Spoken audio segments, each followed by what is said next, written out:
না, আমার স্টুডেন্টদেরকে কখনো চড়থাপ্পড় মারতে হয়নি, বিকজ আমার স্টুডেন্ট আর আমার আসলে আমি স্টুডেন্ট অবস্থাতেই একজন ইউনিভার্সিটি লেকচারার হয়ে গিয়েছিলাম। তো আমার সাথে তাদের এজ গ্যাপ খুব একটা বেশি ছিল না, তারাও ছিল আমার ফ্রেন্ডসদের মতোই।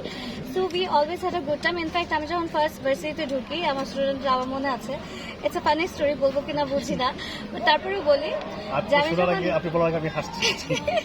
আমি যখন ফার্স্ট ঢুকি তখন আমার স্টুডেন্টরা সিঁড়িতে দাঁড়ায় ছিল, আর ঢুকার সাথে সাথে একজন চিল্লে হচ্ছে, ভাই ফার্স্ট সেমিস্টার একটা মাল আসছে। অ্যান্ড আমি এতটা বেশি নার্ভাস ছিলাম, এতটা শক ছিলাম, আমি কিছু না বললে শক্ত হয়ে আমি জাস্ট কোনোভাবে হেঁটে চেয়ারম্যান স্যারের রুমে চলে গেছি। And I was like, sir আমাকে এরকম বলছে, আমি টিচিং করবো না, আমি করবো না। পরে স্যার বলছে, ডোন্ট ওয়ারি, ওরা তো বুঝে নাই, লেট মি সি। পরে স্যার আমাকে স্যারের সাথে আমার ফার্স্ট ক্লাসে নিয়ে গেলেন, নিয়ে যাওয়ার পরে ইন্ট্রোডিউস করে দিলেন। আর স্যার বললো, দেখো তোমাদেরকে আমি একজন ইয়াং সুন্দরী টিচার এনে দিয়েছি, তোমরা যদি কখনো তাকে ডিস্টার্ব করো তাহলে আমি আর কখনোই তোমাদের জন্য এরকম সুন্দরী টিচার আনবো না। তখন দেওয়া লাইক ওকে।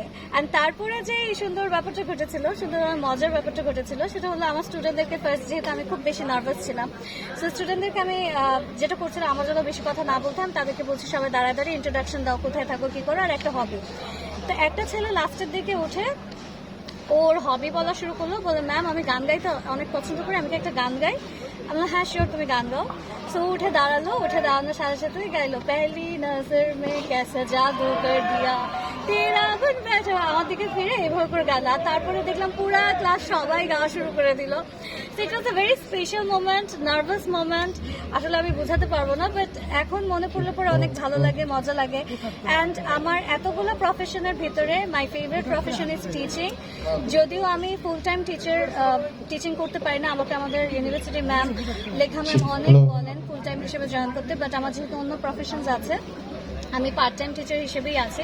বাট তারপরেও আমি সারা জীবন এই প্রফেশনটা ধরে রাখতে চাই, আর কোনোটা থাকুক আর না থাকুক। I love to be a lecturer, I love to be a teacher, and এটা আমার ফেভারিট প্রফেশন।